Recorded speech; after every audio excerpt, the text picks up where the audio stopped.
No problem. Okay. Will we get cracking? Yeah. Let's get cracking. Cool So- thing, man. Who are we sat here with today? Yeah. So I'm Brandon Watkins, and this is Brett Forsyth, and we're the owners of Yellowhammer Creative here in Birmingham, Alabama. And how did it all get cracking? So we met in 2019, kind of around that time, Well, now hold on a second. You said 2019. or 2009, sorry, yeah. So about that time, America was going through a big financial crisis. Yep. And we weren't able to find jobs, so we were kind of just doing whatever we could.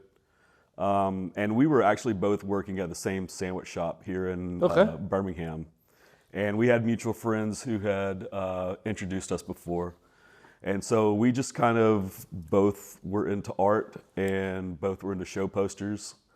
And then we just kind of started talking and we're like, let's get together and do some things.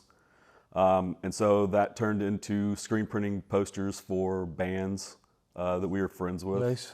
Yeah, and so then at that point, around that time, there was this pretty pivotal venue here called Bottle Tree in Birmingham.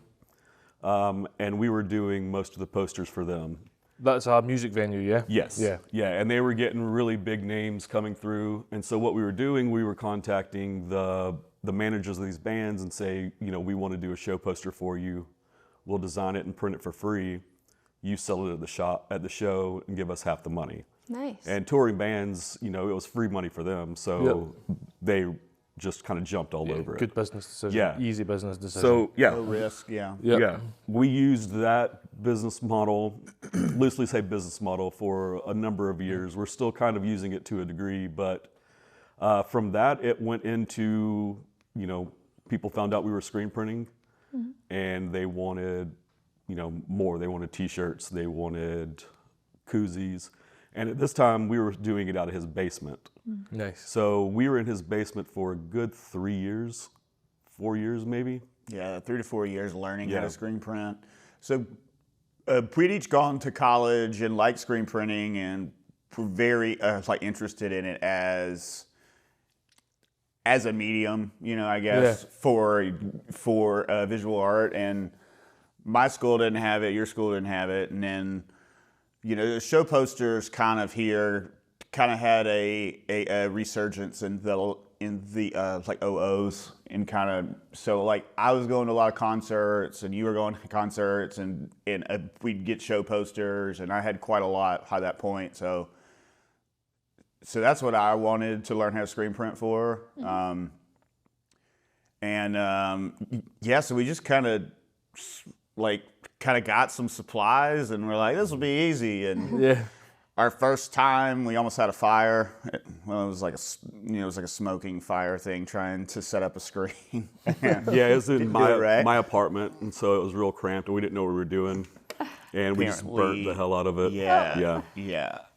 Plexiglass is not the same as glass when you put a hot lamp on it.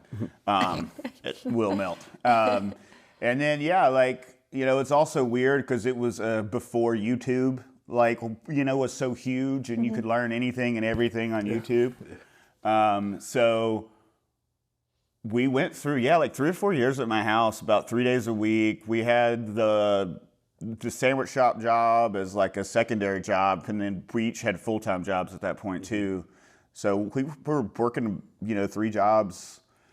If we were younger then, we had more energy. Yeah. Which is what I always say, to folks now, is if you're going to go after it, you need to do it while you're young, because it's much harder once you get older. Because then the way we monetized it was, or to keep it going, was we were doing pop-up shops and markets almost every weekend, and just going out there and getting our stuff out. Yeah, little sidewalk sales, art fairs, and they're all time intensive. And energy. Even a lot of just energy. not just the time labor there. Getting there, getting stock ready. They're all very time intensive things. Absolutely. In our city too, at that time, we grew up here, and it was kind of the negative attitude when we were kind of growing up around here. It was, you don't go to the city, you'll get murdered in the city, and the city's horrible and all this, and we never really saw it as that. So it was like, how do we showcase what we like about our city? And it just so happened at the same time our city was going through a huge revitalization. It had just kind of gotten set off because there was a few huge projects that just added to the whole community feel. And then we created this graphic for a shirt called "It's Nice to Have You in Birmingham." I've seen Nice. the poster there as well. It's Yeah, cool. that was an old slogan from the '60s, and then it kind of went away. And then we had found it in old like archives, and we're like, that's a cool slogan to kind of create a sense of a community again, and say it's actually cool to live here, and we love living here, and the artistic community was great for us. It was real small, and it's real supportive here, and everybody's like, it's a really small city. So if if you're kind of a jerk, like, you get kind of shunned and thrown out pretty quickly and easily. So like, we really just rode this wave of just like a newfound sense of, yes, we can kind of attitude that, Like it. that since then, I mean, so much has changed. Like, everything that you see here and all of that, like all these retailers, and there's just so much that's happened, and we've had a front row seat for all of it, and it's been amazing. As soon as you come out of that high-rise bit, so we stayed at the Hilton last night. As soon as you come out of that high-rise bit, it's just like loads of old industrial buildings. Exactly. And obviously there is still ones operating industrially, but it's just like nice cafes crammed in there, nice barbecue places crammed in there, loads of food places. And then you obviously come round here, which I assume must have been an old Dr. Pepper factory. Yeah, it's an old Dr. Pepper bottling company. Yeah, it was a bottling facility. And you've just got business after business after business after business here. That's wild. Yeah. It's so good. So Birmingham was an old steel town, so it was built on that industry. Yeah. So So we got our name, too. yeah, so we hijacked it from there. Red Mountain is one of the only places. There's the mountain that runs where Vulcan is. It's one of the only places in the world where it has all the specific minerals to make what's called pig iron. Yep. So it was across. There's like Sloss Furnace. Have y'all seen Sloss Furnace? It's right there. It's the big. You'll be able to see it. Yeah. Okay. So that was the main. There was multiple furnaces around, but that was the main one. So Right. we've got a Sloss shirt, and it's kind of like a landmark now, or it is a landmark. Yeah. So that It's must a have, national, it's like a federal landmark where it's like the last, like, really kind of relic of that age. And it's really cool because you can go in there and you can walk around and explore. Cool. And Nice.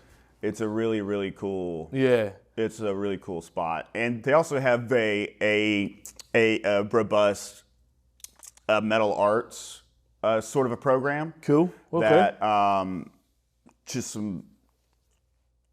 some folks out there that are just making really, really rad art out of iron and all kinds of stuff. Like, there's this one kid over there, and like, he's making like 3D sculptures of himself that move and do all these things. It's Nice. It's just crazy. I would for sure check it out if I was you guys. I think y'all would really, really love it. Yeah, and that's just literally just round the back. Actually, you can see it from our window. It's got smokestacks and stuff, and it's cool. just this Follow the huge, smokestacks. Yeah. huge old blast furnaces. Nice. Yeah. Nice. Used How to come on a important do you train. think that is for you guys, firstly, to be involved at such an early door stage for a city that's sort of in a resurgence, but also for it seems like there's something about old industrial towns that just lend themselves to creative endeavours. Absolutely. Yeah. You've always got old buildings that have always got big open spaces. And even back home, in Glasgow, there's an industrial part of Glasgow that's just 5 or 6 different buildings, and they're all cut up into studio spaces. It just seems to work, doesn't it? It does, yeah. I think it's the character of all those old places because We appreciate it. Yeah, Other people so- want to tear it down. a lot of places around here are Nashville, for instance, they're taking away all of their kind of historic buildings and kind of making it these white box buildings, Yeah. which don't really foster creativity. So, so I feel sad. a place like this where you have these kind of like bones or structure for buildings, it just feels a lot better to be in. Yeah, I agree. you know, you feel like you're in a place that has history instead of, you know, underneath fluorescent lights, which And don't let's be work. honest, It's kind they're of that cooler. like age old, like somebody else doesn't really want it because it's raw and it's sitting there and it's huge and they don't know what to do with it. Yeah. So then, you know, someone like us is like, I need somewhere to make stuff that's affordable and you don't want it, and I think it's amazing. Yeah. And sadly, what ends up happening, and it's kind of what happened to us and what happens everywhere, I mean, it for sure happened in Nashville. I mean, I saw that firsthand too. At like, you know, when you have success and you have folks that create things and create that swell of excitement, folks with money come in and use all that goodwill that you've created and then slap up a loft building with ground floor retail and just run you out of town, basically. And then prices just go up and everything up and goes up. up, and it's like, this is a beautiful old warehouse. Let's make loft apartments out of it. Throw all the artists out, you know? Yeah. So, you know, it's just sad that, like, it's happened everywhere where someone makes something viable and cool, and then it gets overrun with money and a metropolitan sense of, you know, what's cool when it's really not cool. So, you know, what's it's fighting cool, back i.e. against what's that. slash what's profitable. Right. Yeah, what's true and what, you know, like has a soul. Yeah. And that's, you know, shiny, new things are great, but like if you lost something cool that you can't rebuild for it, then you're probably on the wrong side of things in our opinion, you know? No, I would say I'm on your side there, 100%. Here seems to be pretty robust. Yeah. We're doing a good job. So in the 70s, our city had a lot of that, like, well, let's rebuild it. All this old stuff's crap. Let's put a bunch of apartment complexes right in the middle of gorgeous old homes and all these things. And we learned a lot, I think, from them. And then the newer generations that came up like us, like, we love all the old, you know, layers of stuff. Yeah. And, you know, for us, and even our folks' generation, like, you know, they saw so much get lost that it's like, luckily, we do have a good core here who wants to save as much as we can. So the city has been able to save things like Sloss in the 70s was going to get just completely mowed down and thrown out and scrapped. And then there was a group that was like, we have to save Sloss. It is, you know, it has so much of a significance for our whole city and our whole just, the whole central Alabama sort of It'd be a big thing region. if you lost it, Yeah, wouldn't it? like, It'd 'cause, be a you big know, thing, yeah. we are here because of that run of that geological phenomenon, essentially. Yep. That we don't have a river. We shouldn't really have a city here in the first place, except for that one, you know. Resource, yeah. Yeah, it's a good point, isn't it? resource. Because without a resource like that, you know, we were just we went to see Red Rock a couple of days ago, and they've also got Hostile, which is Lindsay's other creation over in Kentucky. And it's because of that Tennessee-Kentucky Valley. And there's just like tile places everywhere. And without that, it's just a space of land. Like, no don't get one me would wrong, be it'd be there. cool to farm. It's a Yeah, beautiful oh, yeah. spot, Yeah. but Oh, yeah, it is just a spot of land, isn't Yeah. it? Yeah. Yeah, so, you know, that's why we're here, and, you know, and so right before Sloss, there was this old train station, and it was beautiful. You have an art print in here somewhere of it, and like, what kind of style is that? It was like a It was like a Gothic style like a train station. Greco, like, Yeah. you know, sort of thing. It was gorgeous, and they mowed it down for it was like interstate off ramp, like in the late '60s. Yeah. And from that, though, it was kind of the last kind of, you know, draw of like, hold on, we're losing things we can't get back. And Yeah. then, Right. you know, they save Sloss. There's a theater called the Alabama Theater. Kind of that same terminal thing station. happened there. Oh, wicked. Wow. Yeah. Yeah, you Yeah. don't see train stations like that No, anymore, do you? you know, it was, Terminal like it was gorgeous. If we had had it, it would have been a jewel. Yeah. So, you know, We were just talking about visualization. Yeah. Right. But you know, Really so nice. saving those things and, you know, like, you know, as soon as it's saved, like everyone will fight for it, you know, and it's like that you don't lose things that you can't get back. yeah, it feels like, although it's a shame to have lost something as massive as Terminal Station, if that hadn't lost, what else would have been lost because of it? Right. Do you know, it's like something big and monumental Yeah. like that going, everyone else is like, whoa. Yeah. There is now a gap in our landscape. Yep. We need to save everything else. Because it'd be easy to take down like a red brick building like this, but and people may or may not notice. But you take down something as massive as that, Yeah. people are going to know. People you know? and people still notice it. Really? Yeah. Like Wow. it's not forgotten. Like people are still kind of angry about it. Yeah, I can Yeah, imagine. it's still got a bit of You a know, taste about it. learn about it and like, whoa, this used to be here, and then Yeah. It's not anymore. it was Yeah. in the way, so Oh man, they that took it sucks. down. Yeah. And how, like spaces like this as well, how important do you find this to like the success of a small company like yours or like any other maker to find, you know, we're looking at maybe a 120 feet by 120 feet courtyard out the front, just surrounded in small businesses. How important do you think that is for guys like yourself? I with think small it's businesses? huge. Yeah. Yeah.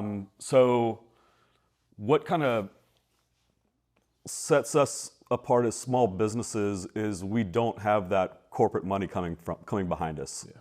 So a place like this and landlords like this that kind of keep this whole place going and looking like it does, to provide affordable rent for somebody that people like us that can't afford $10,000 a month. Yeah, on a busy high street Yeah. storefront. Yeah. Yeah, because what's happening now, like we were talking about a minute ago, is they'll put up high rises, and on the bottom they'll put a string of retail. And it's like, well, you know, small businesses can do that, and they make a shopping hub or a retail center, but nobody can afford that. Yeah. So Nobody except something Yeah. that's not retail. It's, So you know, there it's like just needs to MRI be or more insurance. attainable places like this where people can go and kind of, you know, build their dream of what they want their company to be without kind of worrying, you know, am I going to be able to afford rent every Yeah. month?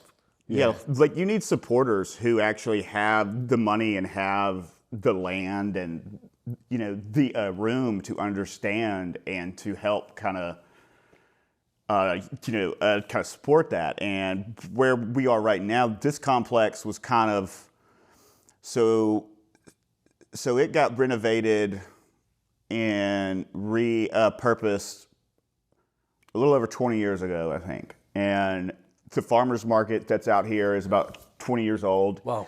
And it's been huge as far as creating a reason for folks, you know, to come downtown, Yep. to have a like hub, you know, Yep. of other things going on. Yep. And they've been huge for understanding that not every lease is a good lease. You know, like you want to create, you know, a feel, and you want to create a hub that you've got to have a little bit more of you know, of like a care and like, Can't you just know, say like yes how to that anybody. works, Yeah. you know, Yeah. and, you know, sadly, there's just not a lot of that going on No, there in isn't. the world, you know, as far as, you know, the folks who see things and say, I get it, and I'm going to help you support it, Yeah. you know? Yeah. So for us here, like, it's been huge because, you know, our landlord understands it, and they get what we're doing and how much, you know, we need someone like them to They understand it's important. yeah, to, you know, to Yeah. give us that room and give us that grace that we might fall short one month, you know, or Yeah. we might, you know, be like, you know, somebody got sick, and it, you know, it's always a how do we just keep this thing moving, you know, for almost 15 years now, it's just been just keep moving forward and just try to handle, you know, what we can handle and just get through it. And Yeah. you know, you know, it always looks a lot shinier and a lot more fun on the outside, I think, for everybody. Yeah, and it I does. mean, we love our jobs. Do not get me wrong. It's just, you know, it does come with a certain level of stress and just like anxiety about like, Will we keep the make wheels it? on. Got to keep Yep. the wheels on. You can't slow down. You got to keep going. Yeah, man, and it's that thing like we talked about, you know, bigger retailers and corporate money, and I don't want to disparage from that because there is a place in the world for that, and these Absolutely. guys obviously have worked incredibly hard to get to that size, but like a place like you, if you have a couple of bad days or a bad week, you don't have another store at the other side of town or in another town. Right. To bring That you you out. could- Yeah, we got all of our eggs in one basket. That's Yeah. exactly my point. So having a support system where you've got a landlord that's like, hey, you're short about this month, next month we'll make it up. Yeah. Or that must be... It's huge. Yeah. Yeah. Oh, It's yeah. huge. Yeah, Yeah. and fair I mean, enough. look at even the space that the landlords. I presume it's the same landlord Yeah, for all the yeah. buildings. Yeah, Yeah, the whole complex. You've thing. actually ended up with like a destination spot Exactly. in Birmingham, and for anyone listening to come and check it out, obviously check you guys, and it'll show up the whole space. It's Pepper Place. Pepper is it? Place. Yeah. Yeah, Pepper Place, because there's quite a number of little Yeah. independents round here. We'll need to Yeah. come back when everyone's open. Yeah, and I'll come Someday. back when everyone's open on our next tour. Yeah. The that must be quite good mentally as well. Seeing like you're quite Absolutely. lucky because it's the two of yous, but Yeah. you two will still be going through the same You downs. need safety in the numbers same in way. our, you know, Yep.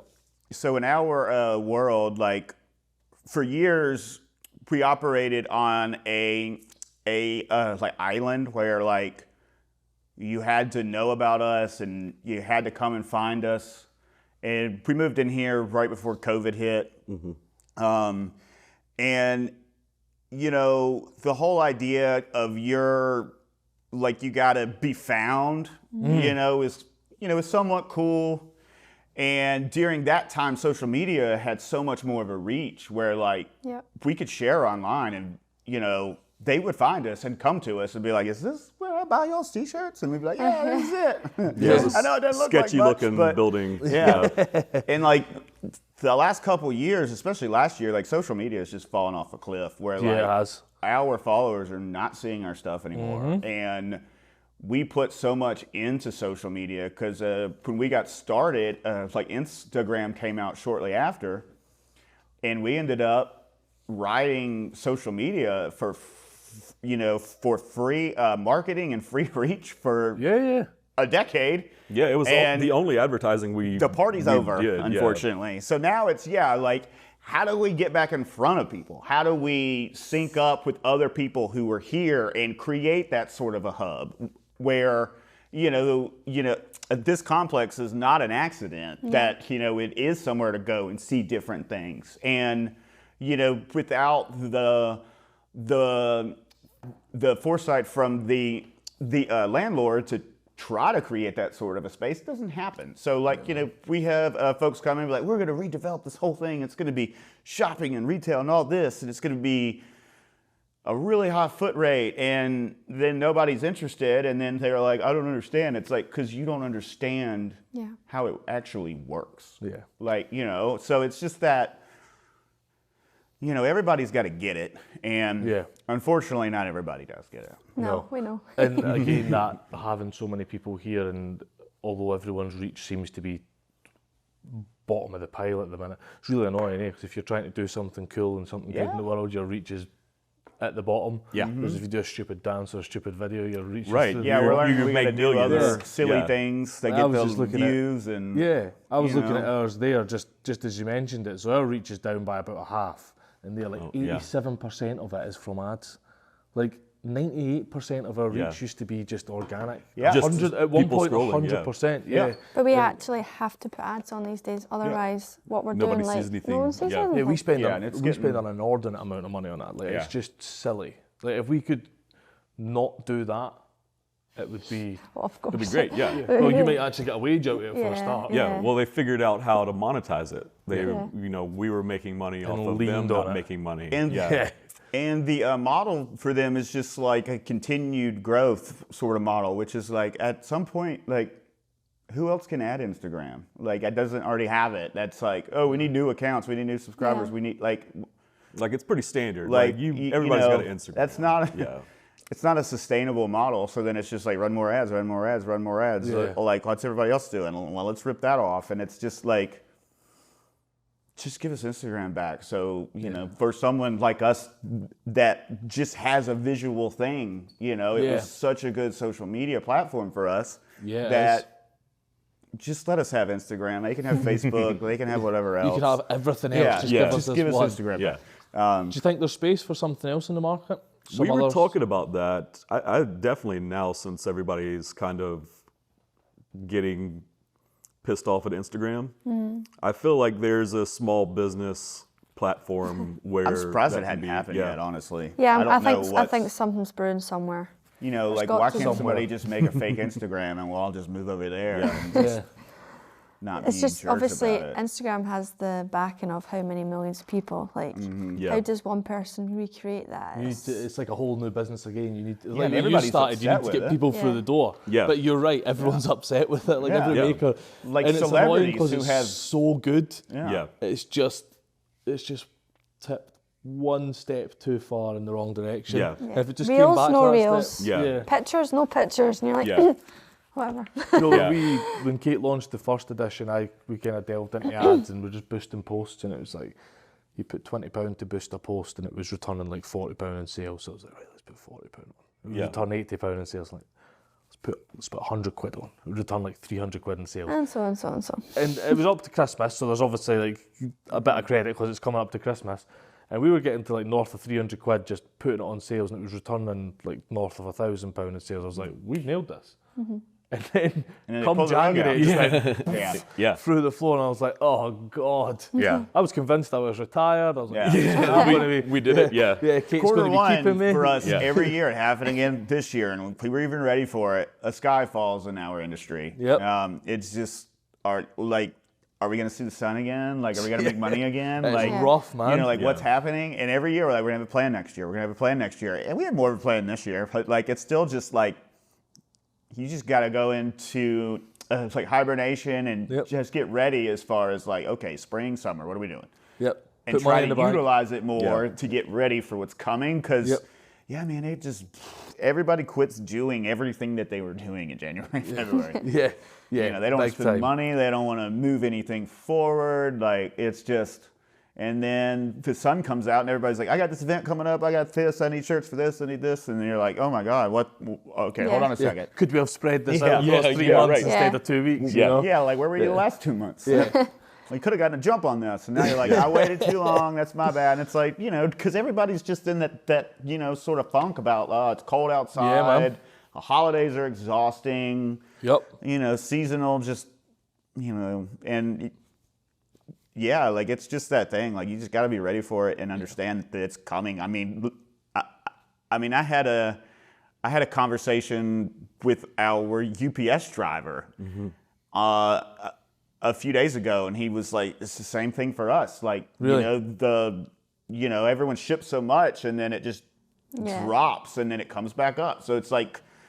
You know, I think everybody has a seasonal drop in January, February. As I'm seeing it, you know, wider and wider, like, oh, this is like, oh, this is everybody. This is not just us and sales, you know? Yeah, because we were spread out over basically 3 industries for a little while. We were retail, and then we have like custom screen printing where we offer, and then we were doing design work pretty regularly. So it was across all boards. Did that must have helped, having been spread across 3? You would think in our Nope. our mindset was like, we need money coming in from a bunch of different places. Yeah. The problem was we're still a small company, and we still had very limited resources. Yeah. So like, you know, we kept trying to create other ways we can make money and create other ideas. And then you quickly find out you don't have the resources to pull it off. Yeah, So, more you jobs know, does not necessarily equal more money. No, It just and means it's- they're spreading thinner. Yeah, and especially with just like screen printing for somebody else, because you know there's a lot of there's a lot of screen print shops, there's a lot of shirt shops, and they run high volume and have all kinds of Brad systems where it's really simple for them, so it's affordable. We screen print everything by hand, and it's a higher quality screen printing, and it's just not like. For us, we can't make money in that industry, because like you said, just because we got 1,000 shirts on an order, like, that's great, but we had to lower the cost, and now we have to print 1,000 shirts, you know, just squeegee pulling. So it's yeah, like, you know, like last year we did a lot of soul searching, and it was just like, we've got to kill that. Like, we can't just keep screen printing for everybody, unfortunately. Right. Because, you know, it's just, you know, it's not working for us. Like, it was costing us so much money, and it was just like, you know, it was just wasting and just eating up so much of our resources and everybody's free time, and just, you know, like, you know, just the client work of just following up and getting somebody ready to actually run the shirts is a lot of legwork and all these things for, you know, we might have made $75 and we used everything in the whole company to do it. Yeah, like everybody touched and it. it's just like, maybe that's not the right way, and it's not what we enjoy, you know, the most, as far as like somebody's like, I got artwork, I want it printed, and you're like, okay, cool. You know, it sounds easy because we have everything, but it just just get in the weeds so fast. If something goes wrong, you lose money, like considerably. Totally lose understand. money. You've got so many know, different so aspects, it's like, not just the printing. Yeah. So like, you know, after almost 15 years now, like last year, it's been an up and down. Like, we're into it. We want to burn the place down. We're into it. We want to just be like, if somebody would come in and hand me a sack of money and say, you're free to go, I'd leave. To what do we want to do and why are we here? Yeah. And it's because we want to make things and sell things. Yeah. We want to see somebody be like, oh, that's cool. Or like, we want to feel that sense of a community and that fun sort of, the why we got into this, which is just creating and seeing something we created. Like, like every time I screen print a show poster, I still, get excited. And it's kind of, as soon as it's the last color, I'm always just like, man, I mean, it's like magic, Yeah. And, so long later, like, it's like, yeah, that's why we do it. Yeah. Not for the commercial side of things. It's for the, for the sake of creating the something. enjoyment, that's it. Yeah. I mean, That's the important part. Yeah, we all exactly. kind of build our lives and our expenses around doing what we enjoy. And I think a lot of makers, certainly that we've noticed, and you were the same when you were making furniture, you stop making and innovating and become a producer at some point, and that's when you really start to lose yourself. Exactly. So exactly what you guys are talking about now, like, we're going to bin that stuff off because that's not us innovating. We talk a lot about with makers, and it's like they're actually having to look back on the last few years, realise they've become a producer or a manufacturer rather than a maker, and they're now having to schedule set time to like every Friday. I'm not going to do any making. I'm just going to do some innovating, some designing. What about you guys? How do you guys go about new artwork, all that jazz? Do you just have a graphic design background, by the way? Yes. Yeah, we both went to school for graphic design. Yeah. And I was like, this is really good. It's really good stuff. Oh, thank you. Yeah. So how do you guys go about coming out with new designs and all that? Do you set aside time for that, or? Historically, it's just been all hands on deck, squeeze it out when we can. Yeah. Right. This last year, as we've been like refocusing, the last like 4 or 5 months, we've done a lot of restructuring. One thing we learned, and we've known this for years, it's just, we are creatives, we are artists, and while we're not as maybe, like headed into clouds as like some creatives, we were never trained on how to run a business. So, like we said, it just kind of, it just kind of happened and grew, and we just held on. So this year we've done a lot of work about how to structure things and like how to run a business and how to have a plan and how to be like, okay, so we're gonna have seasonal drops this year, and we're gonna actually create groupings of things and have ideas about, like, I mean, we've had like ideas for new things for years and years, and it's like you don't slow down and say, like, I'm going to make that new product that I've had in mind for years. Like, there's one in here. It's like a recipe journal that I made that I had the idea for like 4 years before I finally made it. And literally, it's a form that you fill out, to be like, oh, I have it all in one place, and it's and it took me 4 years just to get it completed because something else would come up. I'd throw it to the side. Yeah. And if I had just been like, I'm going to do this, I could have had it made in a week, Yeah, well, seasonal drops seems a really good way to do that, though, doesn't it? So it's scheduled. So we have scheduled time to sit down and work on things. And since we're not doing a lot of the other administrative work as far as what goes into screen printing and, design work for other people, we do have a lot more time. Nice. Not necessarily now because we are kind of really into restructuring the company, but it's getting to a point where I can see where that process stops and then we get into a really good workflow. Brilliant. Yeah, it's just, something like this where you have so many, at one point we had 15, 16 employees. We're down to 5 or 6 now. But at that point, your creativity has to be monetized at some point. Yes. Like every decision you make creatively has to be consumer driven, or, you have to think, is this going to make this place money, or is it just for nothing? So that takes a lot of creativity out of me, especially because then I'm not doing what I would normally do. It's just what he knows going to sell. What do I think is trendy right now? And that worked on my creative brain real hard. Yeah, you're not really creative, are you? Yeah, and it's hard to create when you're exhausted and when you're stressed. Especially and when you're like, exhausted I gotta about get back boring to stuff, all man. these emails, and I don't even want to think about how to respond and all, and all, the just mental drain of it. And then we're the sole creative engine, and we're also the whatever else has got to happen engine. Outside of our other employees who are all just really awesome and just hold their side of things down great. It's just there's not that many of us, so it's really hard to have a creative idea or actually follow through and create something good when you're stressed. Totally get it. It's I love that reel sound.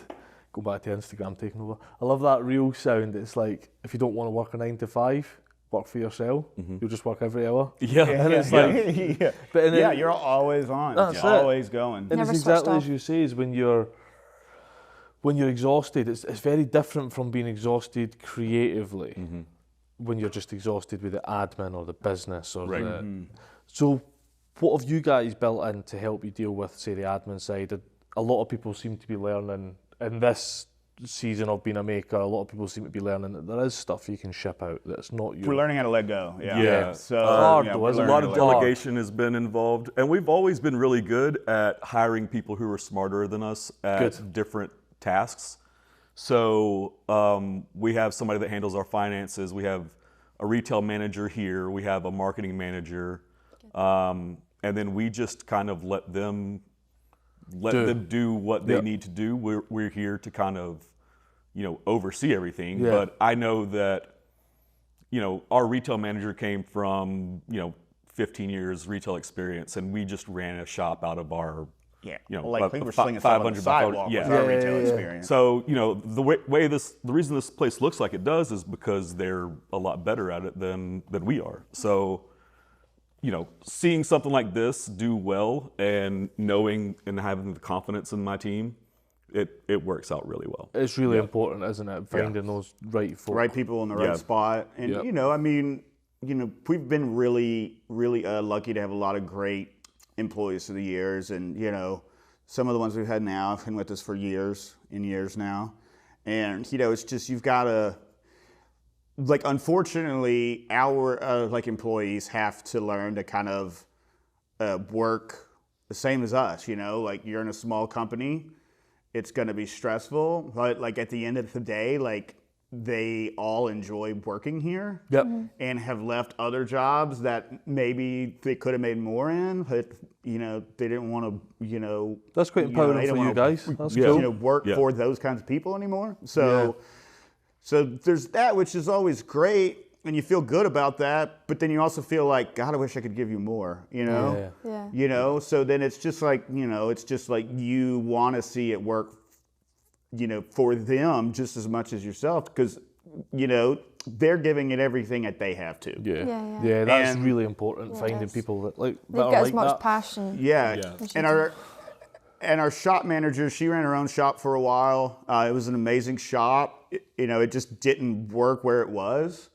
And we kind of threw her a lifeline, like, we love what you do. If you want to come work for us. And she was like, yeah, okay, I'm going to close my store then. And I'm coming over there. Nice. So, like, she also, she knows that we go through it because, like, she went through it and she knows how hard it is. So she owned an independent shop before as well? Oh, perfect. Yeah, so she had her own shop for a while. And, she learned that, she learned a lot about how to run something, at a small scale. And on a budget, on a really small budget, And, that gives us grace, to know, like, we're all just getting through it as a group, and we don't have all the answers. We don't know everything. We use everyone to say, like, what should we do? Like, it's a round table. And that's worked really well for us. We've also added in new systems and structure. Like, we weren't really great at having, like, a systematic sort of the corporate structure in any way. We were just talking about it always seemed like a we're not going to be a corporate company. That's exactly why we've not done it. We don't want to have slogans and mantras and everybody, at the same time, you're around so long, you've got folks come in and out and everything. Like, you got to create a certain corporate culture about, like, what it is to work here. And so Brandon did a huge dive on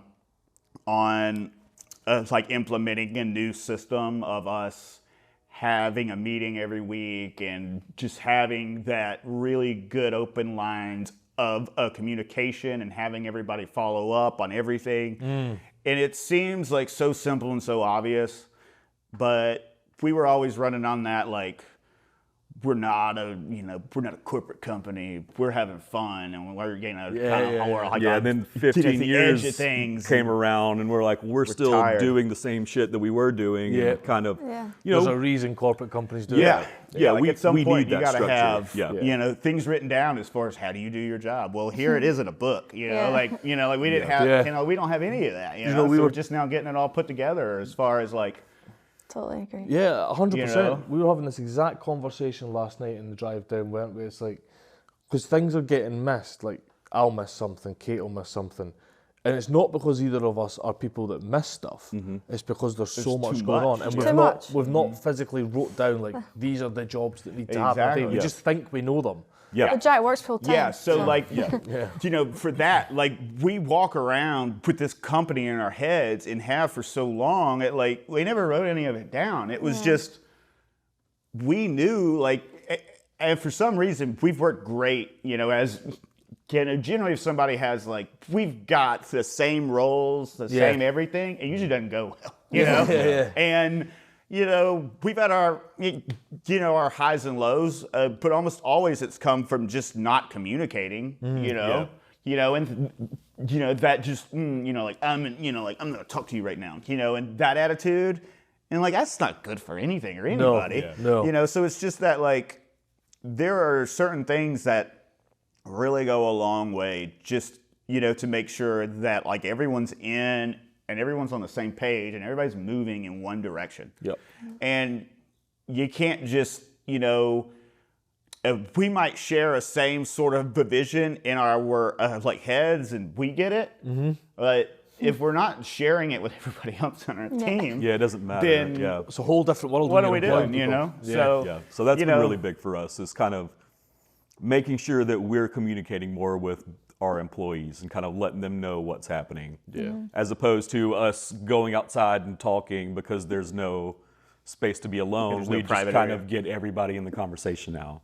Say this. Well, it affects us because we're the owners, but it affects them because it's their jobs, and I know how passionate they are about this company just as much as we are. So for us, it's kind of a no-brainer to have them help us run the company. Yeah. And we still bear the brunt of it. You're still the last man paid. If it goes down, we're the last ones on. But which is what happened during during 2020, you know, like the rug got pulled out from under all of us, and it was like, how do we keep going? And it was just us again, and it was like we were running almost a whole company, screen printing, shipping, like creating, handling clients, and you know, it was actually really, really good for us because it was a way to just be like, you know, because leading up to COVID, man, I was burned out, you know, and I know you were burned out, so it was just like a fire cleanse, you know? Yeah. And the other side is, you know, I kind of felt like the whole world got kind of flattened, and it was like, you know, it's like everyone was like in a survival mode, and it was like, well, shit, we're always in survival mode, you know? Yeah, we know this. This is where we live. You know, we were just like holding my beer, I got this, and just went into our shop for like 6 months and just cranked out shirts every week for just clients all over our city in order to help them try to raise some extra money and support. And it was such a therapeutic experience, honestly, in that, you know, there was nothing else really to worry about. Like, we didn't have any clients. All our clients just evaporated. All of our work evaporated. So it was that, like, refocusing and recentering on the why, you know? Do you know, I wonder if that's why independents did do so well through COVID. I think so. It's because, you know, we were used to not having anything. You know, we're thrown a curveball about how are we going to get through this, you know? That's every week. You know, like that's just like, you know, that's every day. That's just how it is. And, you know, like we have conversations with a lot of other folks like us, and it's the same thing, man. Like, you know, everyone, you know, in our field, you don't just drop it overnight. Like, you grow, you know, and you grow and you expand. And when you grow and you expand, you probably didn't really have everything set up like you were supposed to as far as how to run a company. And we all go through it. And it's that same thing about, like, I'm just now learning how to run a company 15 years later, you know, and it's that, man. you know, and one thing we've seen as a community is it's like, you know, it's a pretty small city, so like everyone that like owns, you know, like operates something, we all kind of know each other, you know. So it's that shared like sense of like, I get it, you know, and I see it and I understand, you know. Like so I was checking everybody. in on people like Dan that owns Cease. I was checking in on him. Like everybody was checking in on each other. And it was like, you know, we just got to, you know, what are y'all doing? Have y'all found a way through this shit? Kind of, you know, it was. And even those daft things like, have you seen there's funding available for this? Have you checked this out? Oh, go on to this. Yeah, like, how did you get your money, or like, who did you talk to? Everyone was sharing stuff, and it wasn't a good time. I hesitate to say it was a good time, but it had positives. I think everybody rose to the occasion. I feel like good things came out of that dark time, especially around here. Linings. So, if something did come out of that good, that was what it was. Yeah. And what's it been like since then? Since then, it's been, you know, it's been okay. It's been just getting back to a new sense of normal, and then kind of falling back into that same just kind of sort of monotonous. We were just going back to the motions, and then, you know, and then 2022 got. It just seems like there was a lot of roadblocks after like the initial COVID when everybody came back with like supply chain stuff. And then supply chains were a nightmare. All kinds of stuff. Just, nightmare for everyone. It just felt like it was good. Like every turn, a plastic spoon. There was something that was going to cripple us at any point, and so we had to get through a lot. Still not all the way there, but you know So he was talking a little bit during the pandemic, we started this local series where we teamed up with about 10 different companies or organizations or nonprofits every week. And so we made a shirt for them, sold it through a pre-order sale on our website. And then once that pre-order was done, we captured those numbers, ordered the shirts, printed those, and shipped them out. Nice. So we developed that system. And we have grown that. We gave probably. We were able to donate in 2020 like $120,000. Wow. Yeah, to everyone else in the community, which it was really cool. You know, that's brilliant. Really felt good at that time. Like, you know, we kept going, and we had a job and somewhere to go and continue to make. Because if I had been stuck at home with my kid, you know, that whole time without somewhere to go and create and actually move, because I can't sit still. Yeah. You know? So if I'm sitting still, I'm going crazy. Yeah. So we didn't lose it as much as some other people probably did during COVID, since we got to go to work. You know, it was just us, and I saw him, and he didn't really see anybody else outside of work except for his girlfriend at the time, probably, and that was it. You know, so you know, we had our own little hub, and we were able to raise a good bit of money and able to make enough money that actually, like, it was our most fruitful year. Honestly, it was crazy. Nice. So we figured out that system worked because the pre-order system. Because we were able to. It's kind of like that whole show poster idea. Like there was no risk. You know, like everything was already sold. Everything was already paid for. Yeah, we were able to see, you know, how much that helped to people and how much people realized that, you know, they needed merch for their stuff. They didn't, but nobody wants this. You know, nobody wants to run their own online shop if they don't have to. Yep. Or, you know, they just, you know, they don't know how to get shirts made. Yeah. You know, if they don't have extra money to, you know, like order a bunch of shirts and sit on product. Yeah. And then see if it sells, or know how to ship it or sell it online. And like, we had seen that problem for years, and we had always been like, how do we support these people? Like, how do we give them a product? Yeah. And support them? You know, as a smaller shop, you know, I see what you go through and I understand it. And the local series idea, I think we had it a few times. It was just like, no way we can wrangle all these people and make that work. And you know, like after COVID kind of settled in, like that series kind of ran out of gas because it was harder to get everybody on board in that 1 week where, you know, they had things going on now. Yep. So, you know, it was, so actually it was like, probably a good you know, time that's for that. great. Yeah. So we tweaked that model though and kept it going as a campaign is what it's called now. And it's just now, so now it's just kind of centered around one client at a time. Right. So that's been great because we're able to kind of run that same model, low risk, and, you know, we're able to still cast that wide net, you know, and kind of, kind of involve the whole community, and to give that client, you know, like shirts or something I can actually go in and walk around town and, you know, so they can be seen and supported, that, you know, in a way that, like, if we didn't have that campaign, they might not have shirts. They might not have merch. They might not have something new. They Big might thing not have is a chance it's to no try. cost to them. So they're, you know, we'll go through a whole pitch meeting of like, you know, this is what we want to do.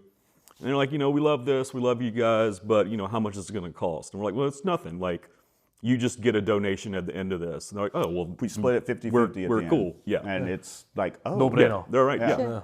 Yeah, and we've only had one person, I think, be like, we just can't actually, like, we can't do this right now. And I was like, okay. And everybody else has been like, I don't know why we wouldn't do this. Yeah, This we is do so obvious. We do schools, we do you know, nonprofits, we do Sports teams, kind of Nice. anybody really fits into that model. So it's easy to adapt that to somebody. brilliant. Yeah. And what's, after doing something like that, what's that done for Yellowhammer's reputation? Because surely that also meant that you were getting out to a lot more people that already Yeah, like, you know, it's goodwill for us, I think, as far as, you know, going back to social media. Like, we've hardly ever spent any money on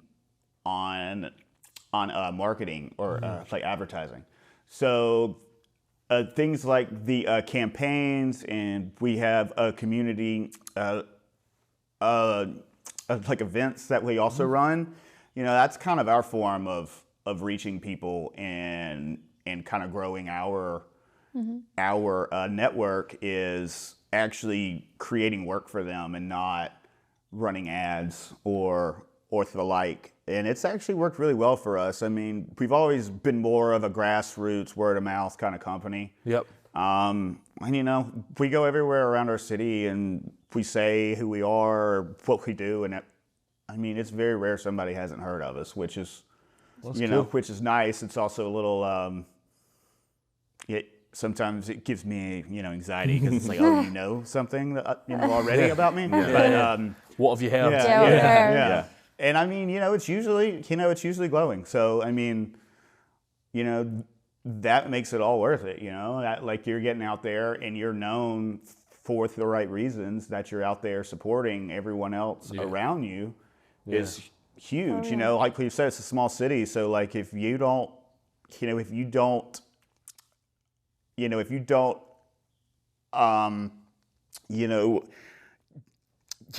work well with others, you're not going to make it, in a city People like are going this, in a to small see city. through that Like, stuff. They see through it real quick too. You run out of runway, and folks quit wanting to help you or work with you, and we've seen a lot of people come and go, and it's just that, like, we're all here, we're all trying to do, something fun and something for ourselves. So, like, we've got to watch out for each other. Yeah, for And sure.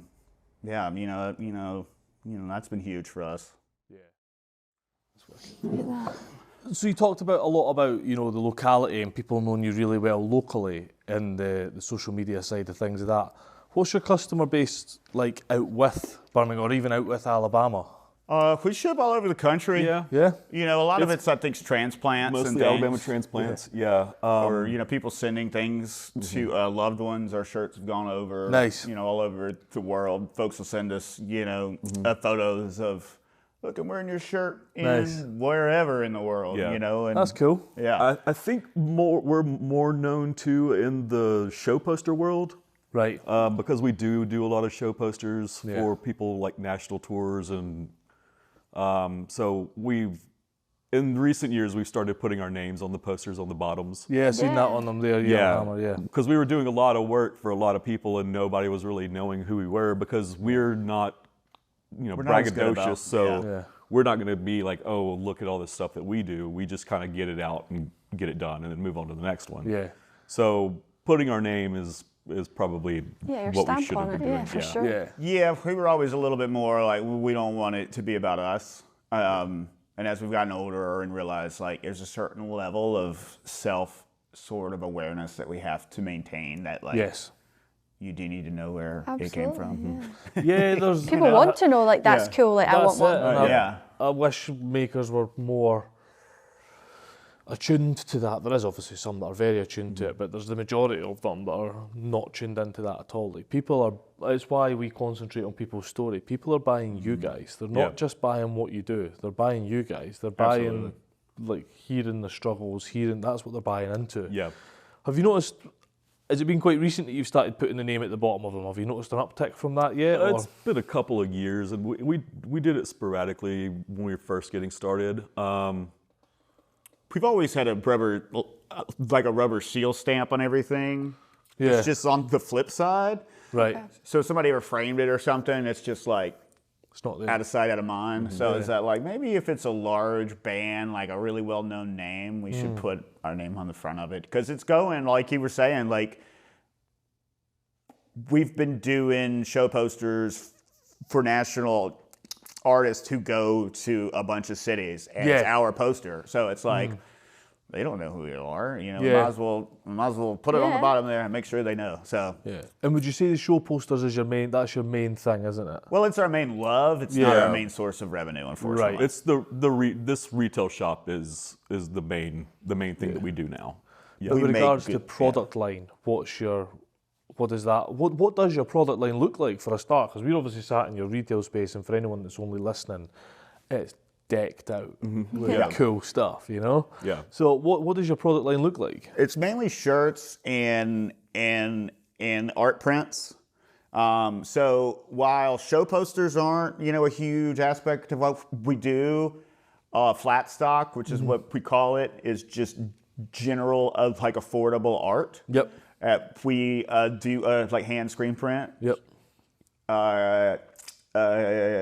Here in town, like for us, we love art. It's just art's not always accessible. A lot of times it's expensive, and I get it. As an artist, you got to get 100%. paid. You got to put food on the table. But then, as an artist, I don't have money to buy art, so it's like that whole. I'm always like, can I trade somebody for something? So we love creating art that is affordable, and it is more of a commercial mindset in some ways.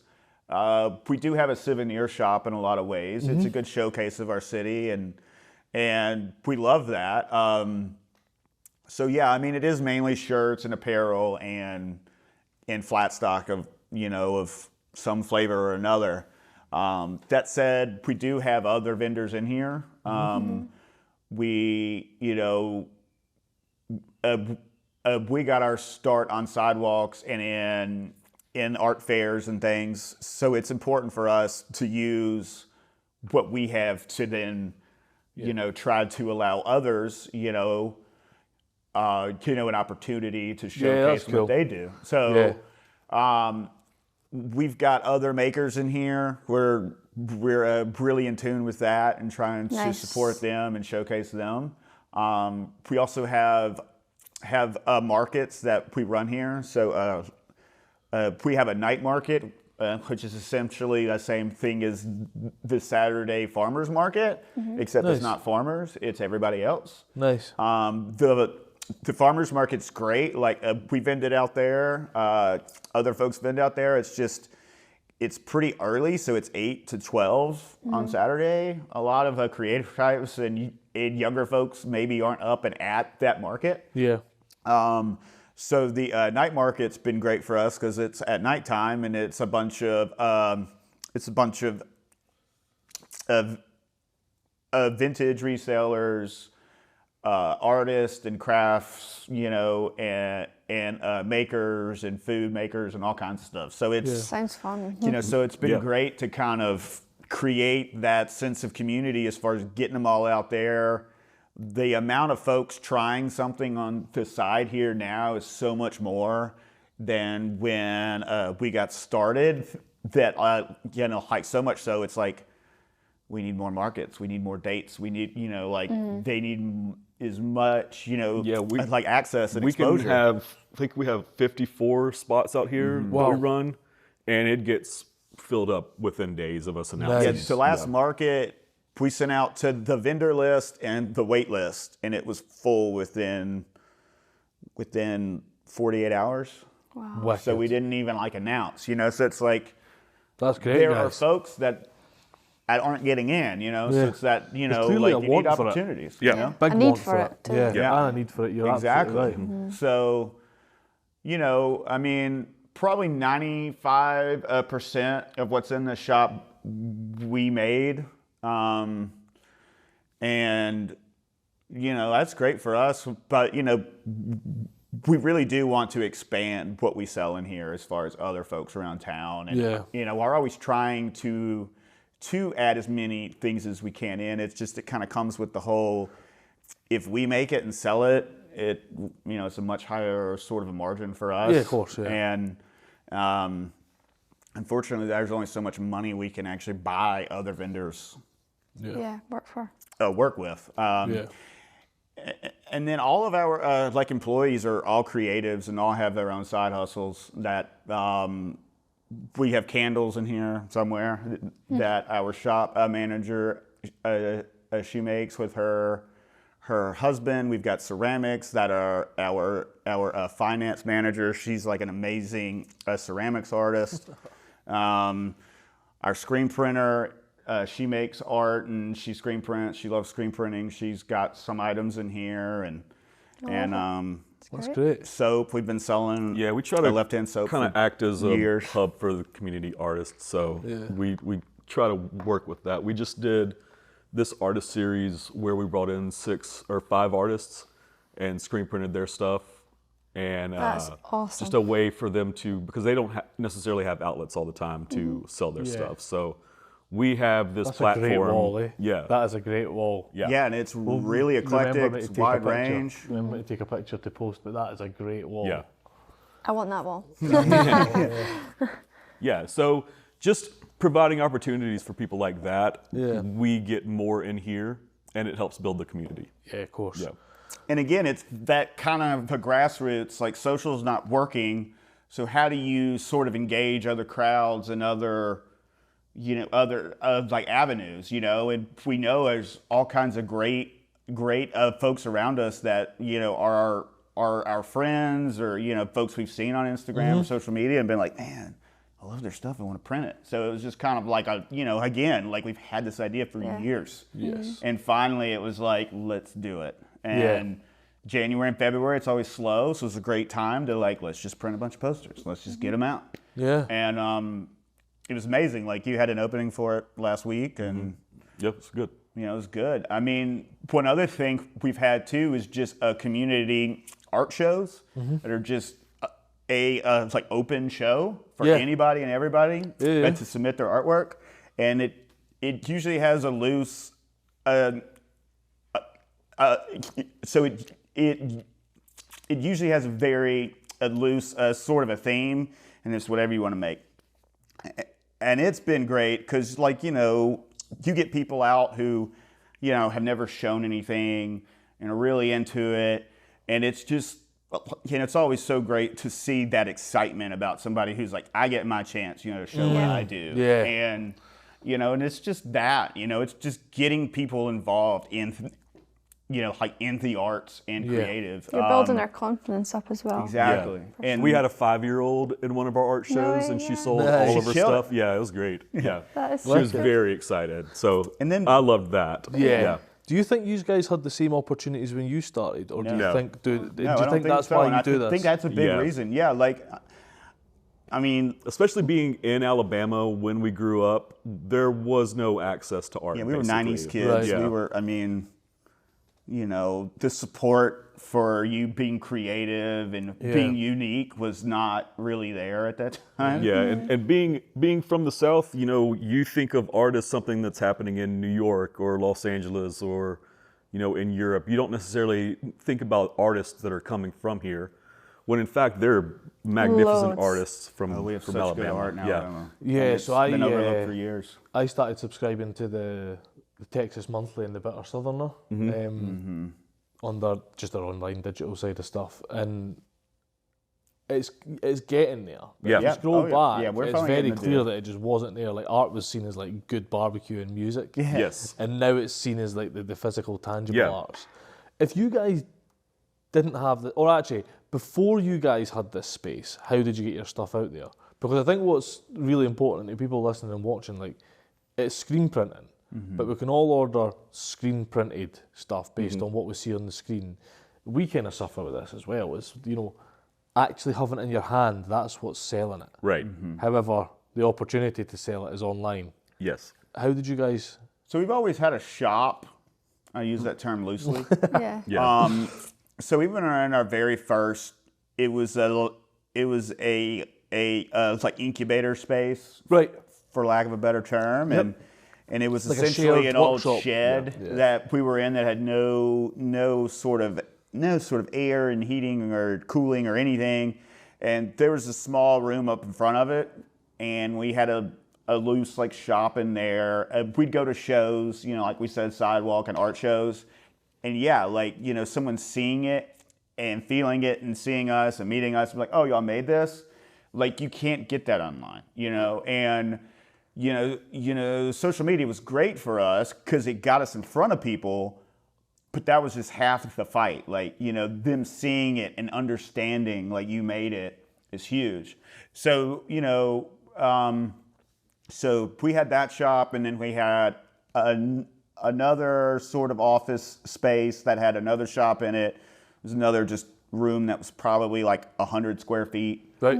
And it was a shop. It was in a really rundown, you know, sort of shell of the building. And yeah, like, we'd have like, you know, someone would see us on social media. They'd come down there and find it and be like, is this the place? Because we didn't have a sign out front. Yeah. And it, you know, and it worked. And, you know, it just got larger and larger and larger, where we got more reach. And then in 2015 or 2016, we opened up our first like real shop, you know, as we call it, at this place called the Food Hall, which is across the city. And we had a 550 square foot store there. Right. So that was our first foray into actually like treating retail like it should be treated. We got a retail manager that came in, and she had worked in corporate retail for about a decade and was over it and was like, it's good money, but I don't want to do this anymore. And she came to work for us, and she worked with us up until like last year. And she got all that set up and showed us like what we could be doing and should be doing. Because I don't even think that we were really selling that much online before 2015, really. And even now, like the lion's share is out of this actual shop. Because out of our thing physical too location. is we are a niche company as far as our Birmingham stuff. So the when content. we got started, like he was saying, it was when Birmingham was kind of going through this renaissance period and revitalization. There was nobody like us. There was nobody pushing Birmingham pride or, you know, you're finally proud to be from this city. So we got lucky and we found this niche that wasn't being filled. Right. Which I think is huge for small business owners. Yeah. Instead of casting a wide net, do what you do best where you are and just not necessarily exploit that, but just run with it. Yeah. Showcase it and highlight it. And it's funny because it's almost like a movement, like as the smaller cities and these communities like ours get revitalized, like in other cities of the same size, we've seen the same things as us pop up. You know? So like, there's one in Oklahoma I know about. There's one in Cleveland. Like, there's all these other shops like us, and then you have a city like Atlanta, for example. We got a lot of folks over there who are like, "Can you make Atlanta stuff?" We're like, "No, we don't like Atlanta. We're not making Atlanta stuff." They're like, "Well, I've been over here for 20 years. There's nothing like y'all over here," and it's like, because it's so big, you don't have that sense of community. Like it doesn't work in a, in that kind of, it's not just screen print you're doing. Like, I think that's important to communicate. It's the being involved with the revitalization of the city, isn't it? That's really what you're selling. So in a lot of ways, we are a visual sort of example of everything that's happened here in our city as far as that shift and that change. Yeah.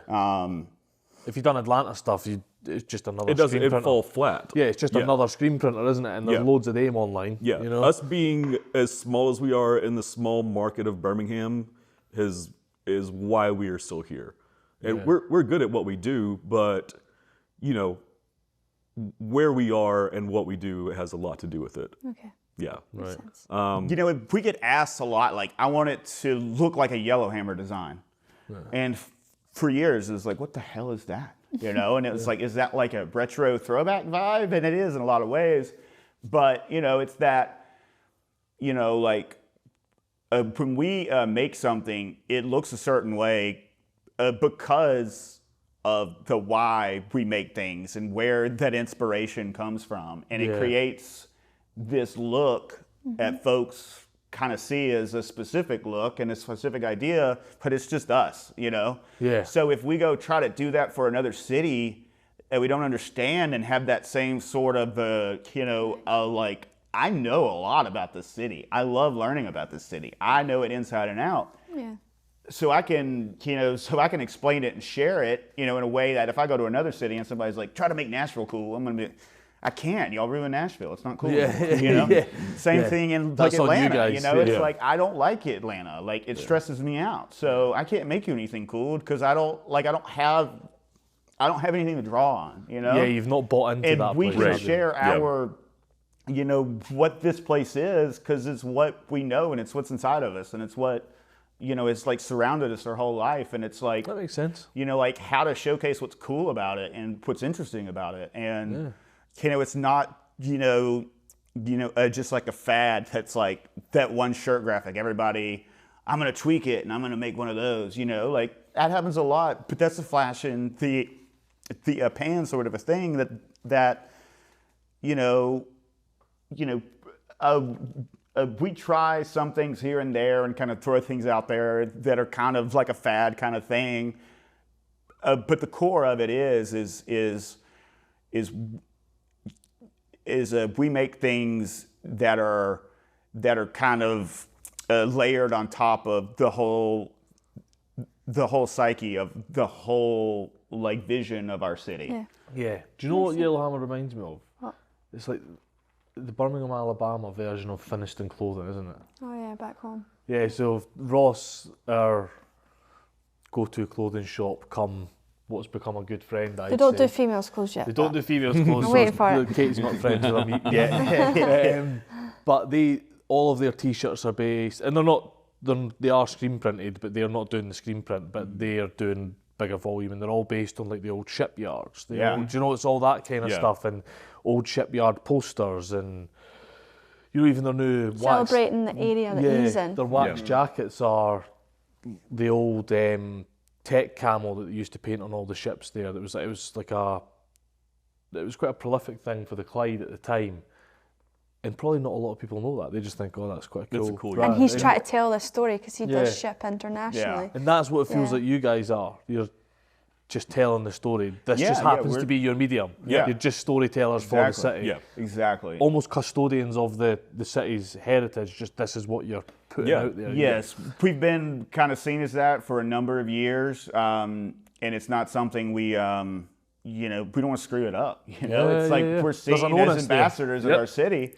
And, our shirts are used to, we've got folks that like, they order shirts and all kinds of smalls when they have someone, kind of coming in, or like having an event here as like a gift, as a welcome gift. And, That's cool.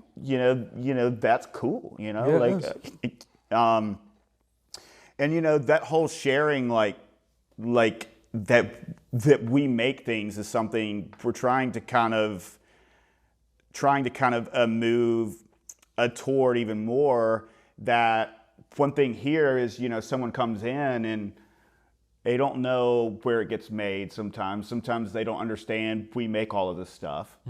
Sometimes they're like, so you screen print like back over there, or is it behind the wall, or just how do we explain and showcase more? So our next goal is hopefully to the next shop is to actually have the screen printing in there, so you can showcase and see it, so somebody can be like, I'm looking through, like, oh, there's the actual shop where they're making it. Quite a few people that do that. And actually it makes an impression. Give them that visual, that like, oh, y'all made it? Yeah, breweries It nailed goes that. so much. Yeah. Independent breweries nailed that. Exactly. Show Plexiglass, them. that's where it's getting made. Show them it gets manufactured here is huge. Yep. So, we've always wanted that. It's just we didn't have the layout or whatever to accommodate it. It's a very specific space. Yeah. Very And our specific. next goal is like, how do we showcase that? Because we have this wagon we constructed, and it's like a screen print, like on wheels kind of thing. Cool, yeah. So before COVID, we had taken that to a number of like events and venues, and actually screen printed on site, and and given out show posters, and everybody just they just go crazy for seeing something get made. Yeah. And that's what we lack here, is showing that, is showing like us making things. And it's something we want to hang more like signage in here, or like, here's a photo of us printing. Yeah. And on social, we are able to showcase that and show that side of things, and show it gets manufactured, But and not try to show necessarily that. customers who come in just off the street. Like Like it, the casual, like, oh, this is a cute store, Yeah. They don't realize we made almost everything in here, And I think it's really easy for people like us and yourselves and makers and creatives to forget that Absolutely. people don't understand that you're making it. Yeah. For And when years you and show years, it clicks. we, it's that thing, like, you're so covered up with it, you don't understand that, like, somebody else might have just found it, And our clients, we've got a lot of small creative clients who are kind of the same as us. They have an idea. I'm going to like open, a restaurant or whatever it is, and just trying to train them about, like, I know you've seen your logo for 6 months now, and you're like, maybe I should try something different. And it's like, you've got to, like, there's certain things you can't change, like you can have some fun with certain things, but certain things you've got to create, that sort of like awareness that folks know you as one thing. And just because you're in it every day, you've got new clientele come in all the time. And it's all, it's always fresh to somebody. And as much as you want to change it because you've seen it too long, you you can't do it. Like Yeah. you just got to Good live advice. with it. Yeah. Just make something new and use that energy towards something else. Yeah, absolutely.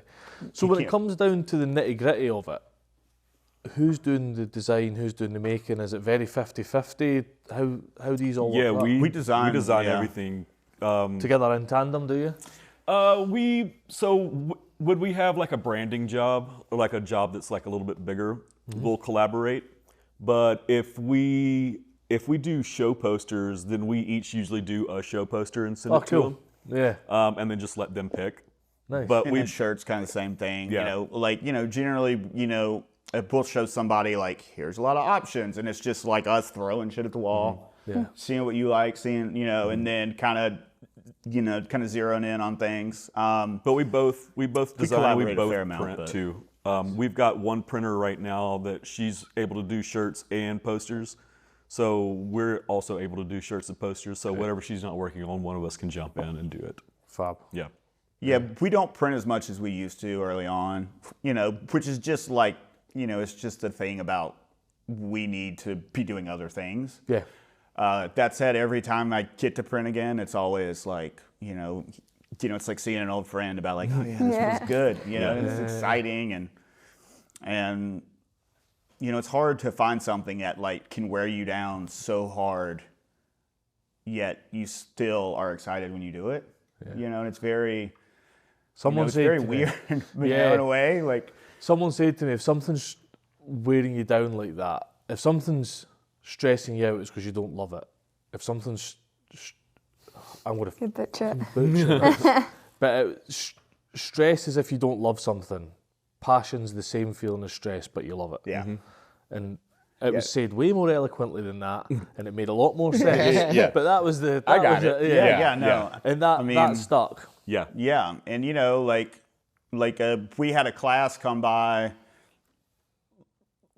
last week from a local university to do a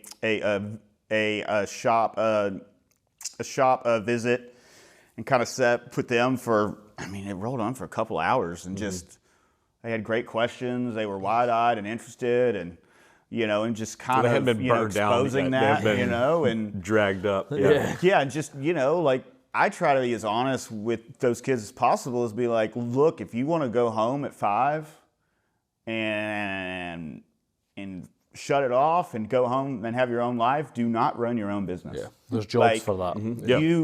You are not made for that. You Yeah. know, like I get it. Some folks are like that. Some folks want to just be completely covered in it, and that's us.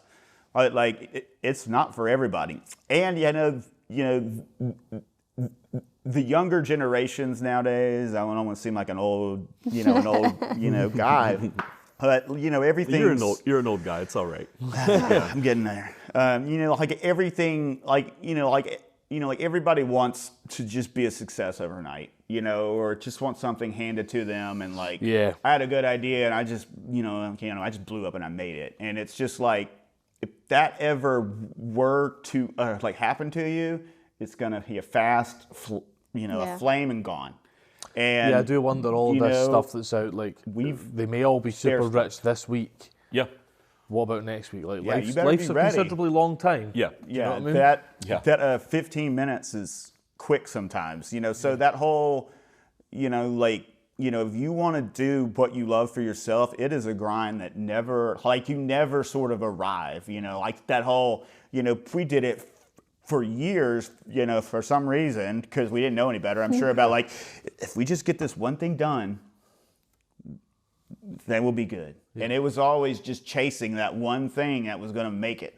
Yeah. And it was just, it's not there. Like, you just have to keep it going. And, if you're not ready for that grind, like, it's going to throw you out real fast. And, it's a slow climb, or else you lose a lot. Like, if you if you're like, I got this great idea, I got a clothing line I'm going to make. You get people all the time. They're like, I want to start a clothing brand, and then have no skills at all to create a clothing brand. And it's like, so you want us to create it, lay it out, sell it, print it. What are you going to do again? Yeah, once we start telling people what goes into all of this, they're like, oh, shit, I didn't know Yeah, that was what was involved. We've Maybe been I'll a lot just of get like a clients shirt to print. often, to Ledge about like, I want to have a sit down with you guys. We have a conversation. It's usually pretty long. We share everything we know, and they're like, y'all have given me a lot to think about. Maybe I don't want to do this, and we never see them again. You know, and it's just that like. Not discouraging people, but just letting them know. Well, there's a reality to it. You've got a responsibility to not let people get too far down the rabbit hole. Yeah, because you could ruin your life if you want to start your own business. You have a great idea, and I've got all this savings. I'm gonna get all these shirts made, and then sell 3 of them, and then be like, oh my god, I just blew all this money. And because someone on Instagram you don't want to go too much too fast. Yes. You saw somebody and you think you have a good idea. And you see all the great things on Instagram, but there's a lot behind that. There's a lot. You only see everyone's highlights, they always say. Right.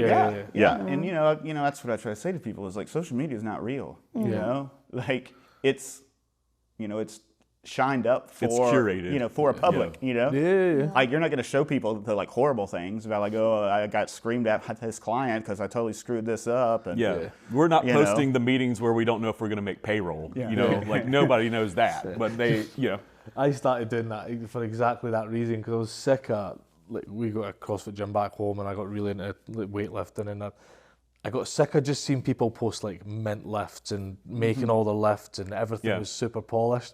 So I just started setting a camera up and just posting in voiceover and failing lifts, like getting super frustrated and like screaming and you know what?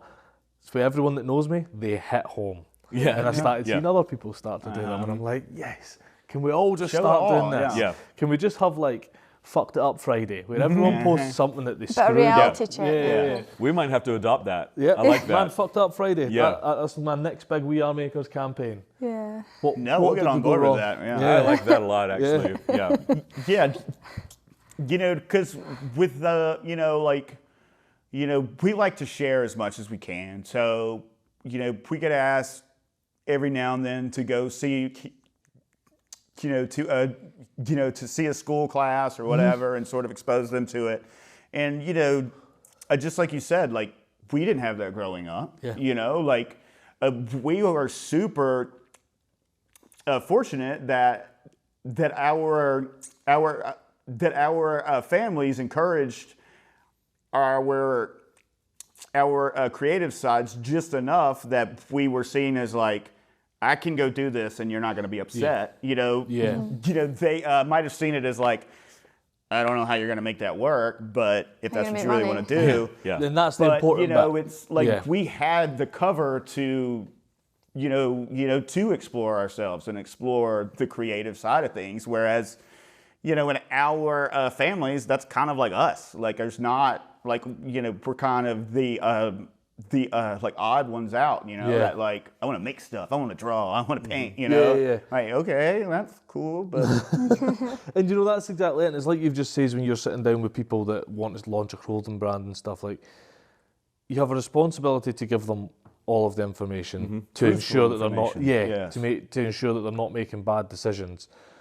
You have a responsibility not to discourage, but you can encourage a lot of people in the wrong direction. And I think the best thing, and the makers that we speak to that it just hit and they just went for it, it's always because families and friends have just been like, they've never been like, yeah, you can do it, because it just falsifies your belief in yourself. Right. And there is a reality to that, and I'm all for encouraging anybody, but you don't want to falsify belief in themselves. There needs to be a realism, because we're talking real money, we're talking people lose houses over these kind of endeavours. But you do have that ability to just be like, I don't know how you're going to do it, but I am not going to stop you guys going to do it. And I'm here. We say to a lot of the makers that we speak, some of them have real hard times just working themselves in garages, building amazing stuff. Text us. Look, I'll jump on the phone. I'll take a text. That's my number. Crack on. Because you don't need to keep pushing and pushing and pushing when you're just pushing it uphill. Sometimes you just need to turn around and be like, go for it, man. We do the same thing. So kind of like what you're saying, we had a meeting with this person that wanted to start their own T-shirt line. It was good designs. She didn't know that it was going to be more costly than it was, but she comes and vends at our night market. So she's not giving up. She's just slow rolling it like it should be instead of you're trying dumping it a lot out. of money in and then just sitting on a bunch of that stuff. Probably because she's seen someone on Instagram saying, just print 1,000 of them, they'll sell like that. Yeah, right. Yeah. And so what we did was, we told her that what she needed to do was go out and build a following and start slow. Get in front and of we people. also facilitated a place for her to come and do it. So Perfect. we're all about... That's it. That's exactly what you need to do. Yeah, we're all about, it's not because we're discouraging people because we don't want other clothing lines. Yeah. We're... Just want to warn them that, we don't want to ruin anybody. understand what you're getting into. Yeah. Yeah. And I don't want to do, and I want to be very clear, I don't want to discourage people from going all in, because when Kate had this idea, I was like, Kate, you are going all in. But be sensible about the all in. Yes, Kate you gotta... done 4 to 6 months of research before she presented me with quotes on how much this was going to cost. Like, just do that bit. Do your due diligence, Yeah. And that's what makes the difference. Yeah, don't jump in. Yeah, like you can't go just on your like excitement and your, like, I think this is a great idea. I mean, I'm just gonna do it. Because that's going to if fade. I told you how many horrible ideas we had heard from somebody who was just so excited about it and thought it was $1 million idea, and we've just been like, And how many horrible ideas we've had, There's probably a lot of them that people are saying, and you're like, I had this failed a horrible lot idea too. before. Like we've tried things, we've fallen on our face over and over again. It's just we never threw everything in on that one idea. Yes. Yeah. You don't say I'm gonna bet the house on it. Like you don't do that. Yeah, it looks good in the movie. Yeah. You say you're going to bet the house because it on always works out in the movie. Yeah, exactly. But just be sensible about Yeah. it. So guys, on you go. So, creating a physical thing too is not, like a software company that's just going to blow up overnight and be like, I had this app idea and all of a sudden I'm I'm a millionaire. Like, and some folks just have these ideas about like, I just have such a good idea. It's going to be a runaway train. I'm going to have a whole company off. And it's just kind of crazy, it's delusional. And it's just like the world we live in. Yeah, you do hear about that and people do manage that and power to them, but that ain't the reality of 99.999% of things. No, as a maker, that is not what happens. And if it is what happens, you had an idea and somebody else is like, I want to buy that idea, and then they scale it so big, it is a homogenized, soulless endeavor then, and then you've lost your heart about why you were in it anyway. So, it's just that whole, you might support yourself and some others around you, and that is success. Like, that in and of itself is all you can ask for. Yeah, that's exactly it. Totally agree. Guys, we've talked loads about what we wanted to know about you guys. Is there anything we've not covered that you guys want to cover on here? Oh, I was curious what you guys do. Like, so you make furniture? I used to make furniture, yeah. You don't anymore? Not anymore. You do this now? Yeah, I do this. This is my full-time job, and Jack works full-time, so I can do this. Yeah, we made the decision at the start, like we're talking about going all in. We made the decision at the very start of we either both go part-time and part-time on this, which very clearly became that's not going to work. So you went full-time, and I've got a mechanical engineering company. We service various film people and all the rest of it. So I stayed with that because it still gave me a little bit of flex. My company, I've got a little bit of flexibility. Yes, I'm a contractor, I work for people, but it gave me a little bit of flexibility. The main guy that I work for, that I contract for, is super into this, into it. He gave us a big donation towards producing our first documentary, all that kind of stuff. So it kind of just the lay of the land really worked. Champions, along man. a way you do. to understand it, and it's not just us. We're not here just because of us. We had a few folks that were like, if they hadn't seen something in us and actually shoved us and said, "I've got an opportunity for you," we would not be sitting here. You need other people along the way to help you achieve what you're going after. And not just financial, but just just the back you've got this. Just encouragement. And just the, we have, friends that run things and just sitting down sometimes and just griping about things. And running a small business is just sometimes all the just clarity that you need about okay, I cleared that out of my head now. I got some good feedback from them. Now what am I going to go do?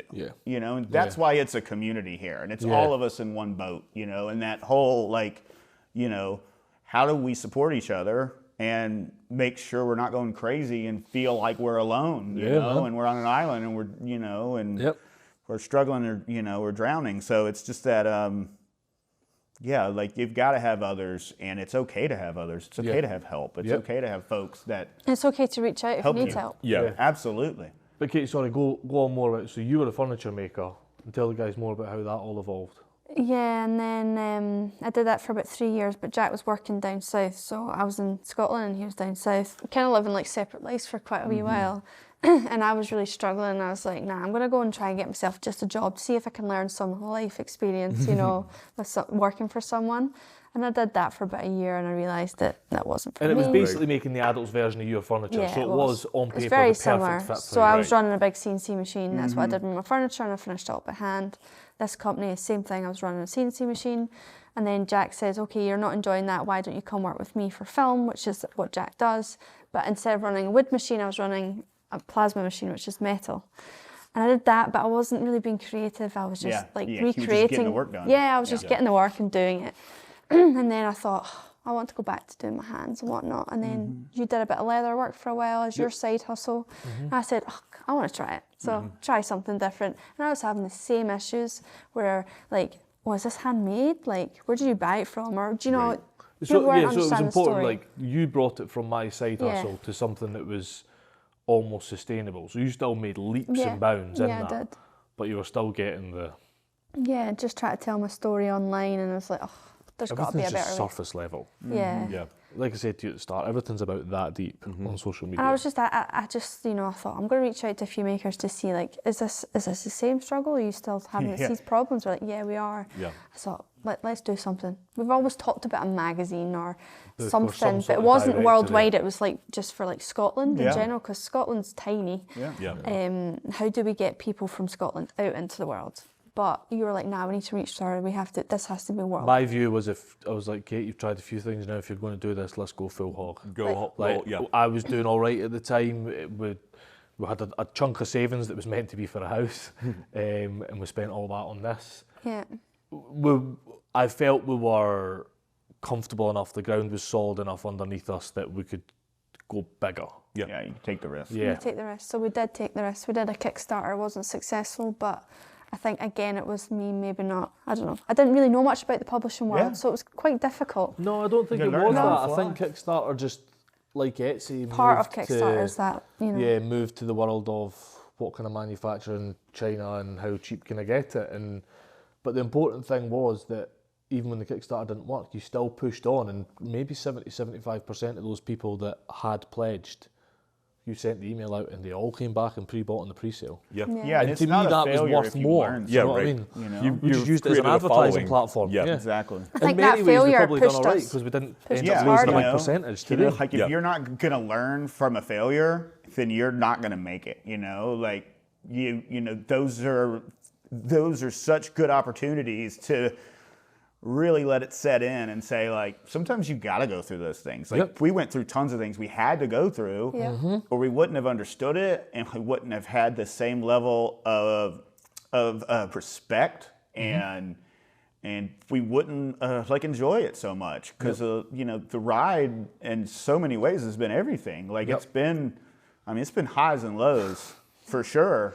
And But the crazy thing is, like, the highs are high I still highs. wouldn't take Yeah. it back. Low Yeah, lows. there's you know? no like. There's no middle ground. Yeah, Well, I've there's been no in holes, between. man. Yeah. I have been in deep holes over Yeah. this company, and it is, you know, the thing that's kept me going is I generally like and love everybody around me, and I want to, I always say to myself, I got to get out of this hole for everybody else. It's not just for me. Like, it's for everybody else. And that's what really appealed to me when Kate pitched the idea of the book to me. So I agreed straight off the bat. I was like, I'll fund this for 5 years because we need to give it time. You need to give things time. They're not going to be overnight successes. But you were set on, I don't want to do surface level. I don't want to show that, like, in many ways, we don't actually care what you make. I care who you guys are. Right. It's why we start off, who are you guys? Yeah. Like, you were all about, I want to tell the story. I want to tell the struggles. I want to... And I think a lot of that was probably because of the shows you'd been at and the stuff you tried to tell people, like, oh, so is it made in X, Y, Z? No, it's like, no, it says low handmade cost. by me on the wall there.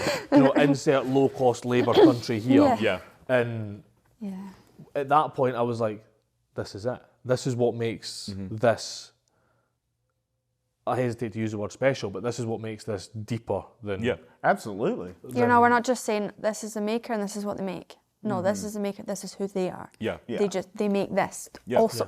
Yeah, because You like know you're saying, why, you everything's can see surface yourself level. in it. Nobody really knows. Like, unless you know the person personally, then you don't really know. Like, you just see them from their ceramics or their painting or stuff like that. You don't really Yeah, get and you a can good see sense some of of the them person. in that, but it's not them. Right. Yeah. You know, it's not the whole picture. Yeah. And that's what we love, is just like sitting down and just communicating with somebody and sharing stories and sharing war stories and being like, this one client, you know, and like that, you know, is what, you know, whenever we have that sort of opportunity just like this in order to sit down and share and just go over it, it's just like a therapy session. Yeah, that's what we say to everyone. I keep saying to it's people, I'm just like, I wonder working when I'm going to get therapy. my therapist license. Yeah. How many of these do I need to So do? how many of these have y'all done? So we've just released the 6th edition this month. Okay. So The 6th print edition. sixth print edition, And this will yeah. be podcast. Can we get that in the States? Yeah. You can Yeah, buy we it ship instead. it all over the world, which is a great thing. We're actually currently looking at how feasible it would be to do a print run in the States that sends from the States, because the shipping price getting it off the islands just massive. Where do you have it made? Like the actual, like, The print. yeah. Yeah, like, so it's About a 200 miles from us. yeah, we've changed print company because our print costs like doubled. Yeah. And since tripled. It was crazy, and I thought, nah, this isn't sustainable. We need to find someone that we can actually afford to do it with. Yeah, and it's still considerably more. Yeah, it is, but it's good. It's still the same quality. Yeah. That because we're product designers, that's what we studied. Yeah. And the book had to be something that you want would to feel and look right. Yeah. exactly. So yeah, it's a printers in England, so a couple hundred miles away, and it's a smaller company, but they've been great. They've been great, yeah. And then they send it to a distribution centre that works for us. And the distribution centre, again, is like a small family-run distribution centre. They only hold a couple of hundred titles. It'd be really good. You know, if we want them to chuck stickers in one week or chuck cards in, thank you cards in, they'll do all that. So basically, I'm just doing my orders, and they're doing the shipping and everything for me. Which then made space for this. Yeah. Do y'all have an ability to like sell to someone like us that we could sell that here? Yeah. We've got RA and Ollie, again, another small family-run wholesaling business that we've just set up with, that they get us into loads of stores. They got us into like small independent stores as far as Taiwan and. Oh, but, wow, okay, yeah.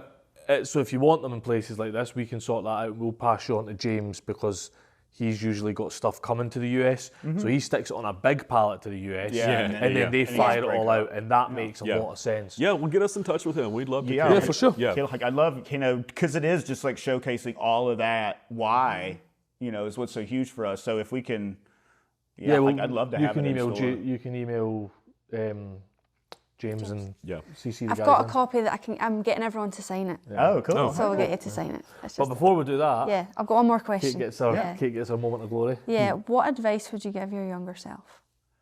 Oh, Man. I know there's probably quite a lot there. I've got a lot. Yeah. I've got a lot of advice. It would still be to do this. I wouldn't say don't do it. Yeah. I still enjoy it.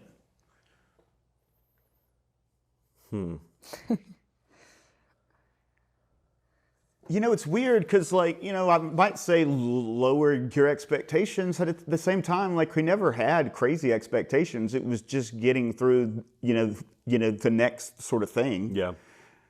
For a while there, when we were trying to grow and learn how to scale and figure that out, I might say to myself, learn how to run a business, learn that's my biggest learn one how to do what you're supposed to be doing. Is get the base right before you start going, because an idea is only going to take you so far. Yeah, we've spent a lot of time working and overworking, and it's taken away from time with our families, time for relationships, time doing things that we wanted to do.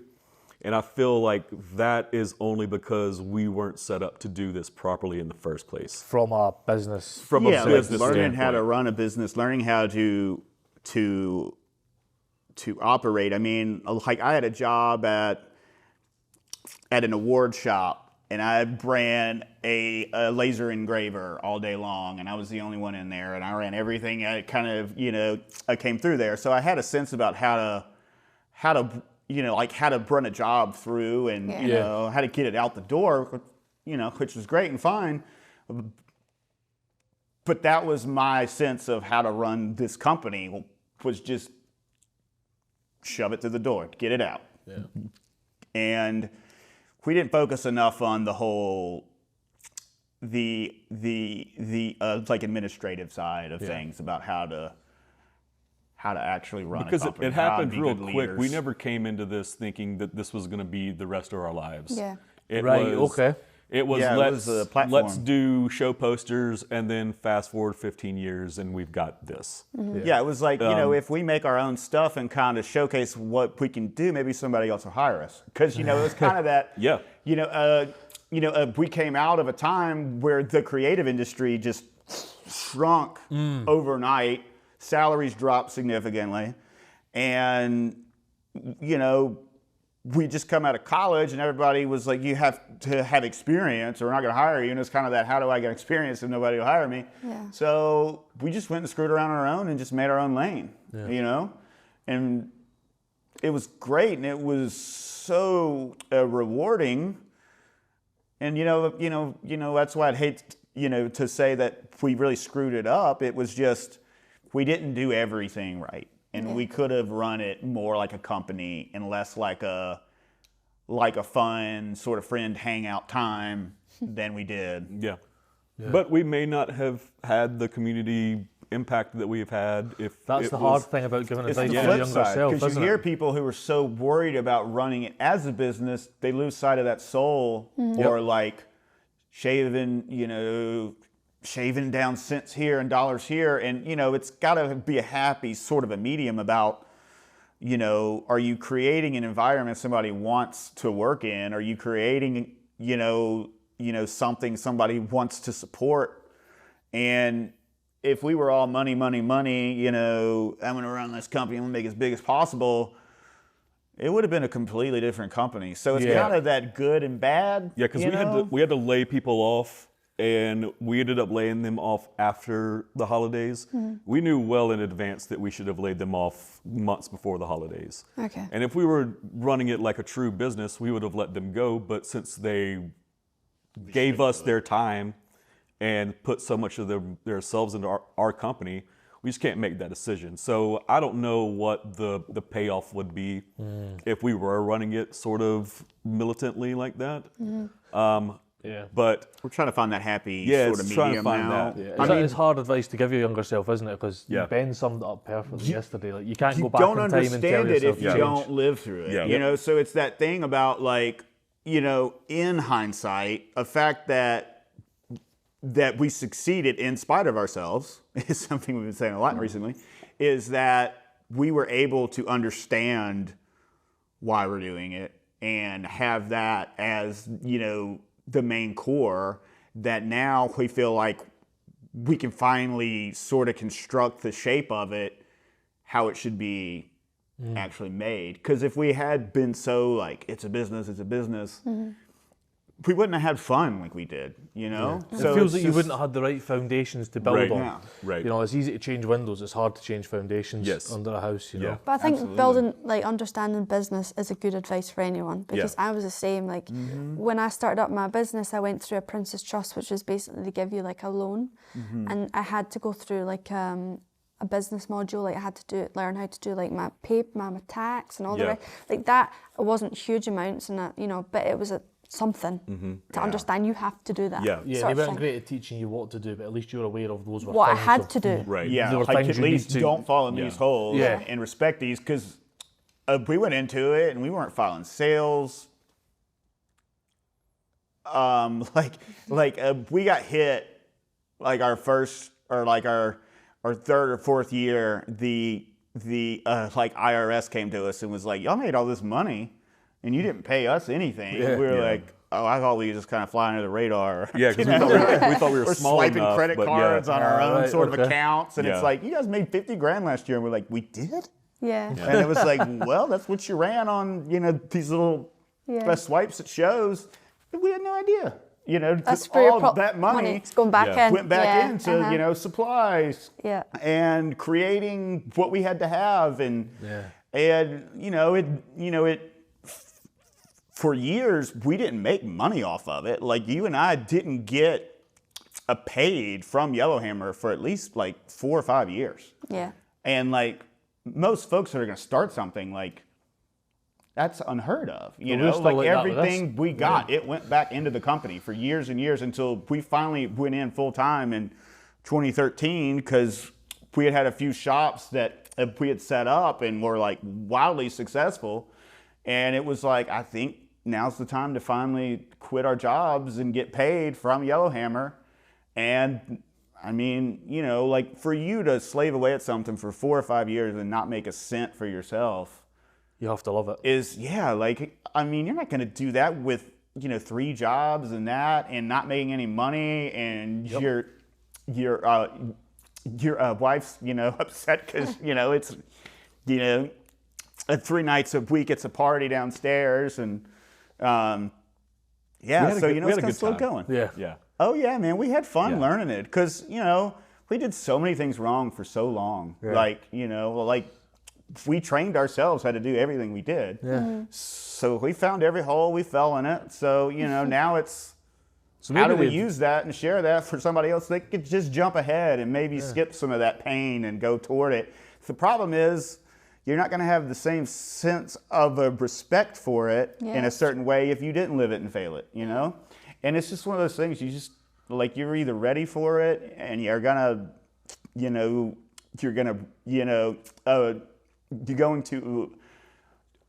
rise and succeed, or you're just going to say screw this and go work for somebody else. Yeah.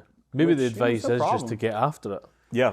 Just if you love it, just get after it. Yeah. Just So do it. y'all have been doing this for a while. Y'all have been talking to a lot of 3.5 years. Yeah. Okay, cool. A lot of makers. Is there like a common thread piece of advice that you have been hearing from people where it's like a straight line through every type of industry? The common thread for me, it might be different for you because obviously we all pick up on different things, is they just get after it. Yeah. No, I was going to say like just do it. Yeah. Just Like get after don't it. think about it like for years and years and years. If you really want to do it, just start somewhere. You gotta get Like you moving. say, like that girl that's doing her t-shirt. Just do She's just something. she's just starting. She's just doing the slow and steady. Yeah. That and Ross at Finiston again, his advice really stuck with me. Brace yourself. Brace yourself. Yes. Yeah. Because I was like, those two things together, just get after it, but just accept it's going to be hard. Yeah. Like, I'm a big believer of everything's hard, just choose your hard. Yeah. Like, it's really difficult to work for someone else. Yeah. Yeah. It's really difficult to work for yourself. What do you want to do? Yeah. Exactly. Yes. Well, guys, I thank really you so enjoyed much for your this time. chat. Yeah, thank thank y'all you so much. You guys have Really got, appreciate it. you've got great energy. You obviously love what you're doing. Yeah. We love what you're doing. That's what we feed on. Unfortunately, we're a bit further afield to Yeah. stop in every day for coffee. But Yeah. Well, thank y'all for just kind of doing this for small businesses in we're general. proud to do Yeah. it. Yeah, and Very proud to sharing do the stories is huge. Yeah. And it, for someone like us, it just helps us be seen and be like, we're just like all these other people, and it's just that shared sense of you're not alone and you're not crazy and you're not, like on the wrong track. It's just, we're just kind of shaped another way and, everybody else. So yeah, everyone else is on the wrong track. That's what I keep saying. You guys are on the wrong track. Right. Yeah. I've got it right. Yeah. Great. Cool. Let's Well, wrap up at cheers. that. Thanks again.